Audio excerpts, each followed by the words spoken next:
सर्व दत्त परिवारास साष्टांग प्रणिपात. दत्त माझा मी दत्ताचा. रचना श्री गुरुदत्त चरणी अर्पण.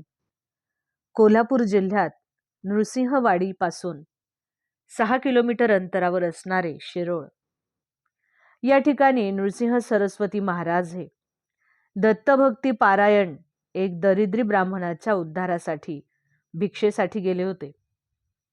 त्यांच्या उजव्या हातात ब्रह्म, नाग, धेनू, शंख आणि परशु मुद्रा अशा या 5 मुद्रा बांधलेला दंड आणि महाराजांच्या डाव्या हातात भिक्षापात्र होते. याच ठिकाणी गुरु महाराज तृप्त होऊन आशीर्वाद देऊन गेले. त्यामुळे या ठिकाणी दर्शनास गेल्यास दत्त महाराज त्यांच्या भक्तांना भौतिक, सांसारिक किंवा आध्यात्मिक भिक्षा देतातच, अशी सर्व दत्तभक्तांची ठाम श्रद्धा आहे. या ठिकाणी गुरुदेवांचे भोजन पात्र मंदिर आहे. अवधूत चिंतन श्री गुरुदेव दत्त दिगंबरा दिगंबरा श्रीपादवल्लभ दिगंबरा.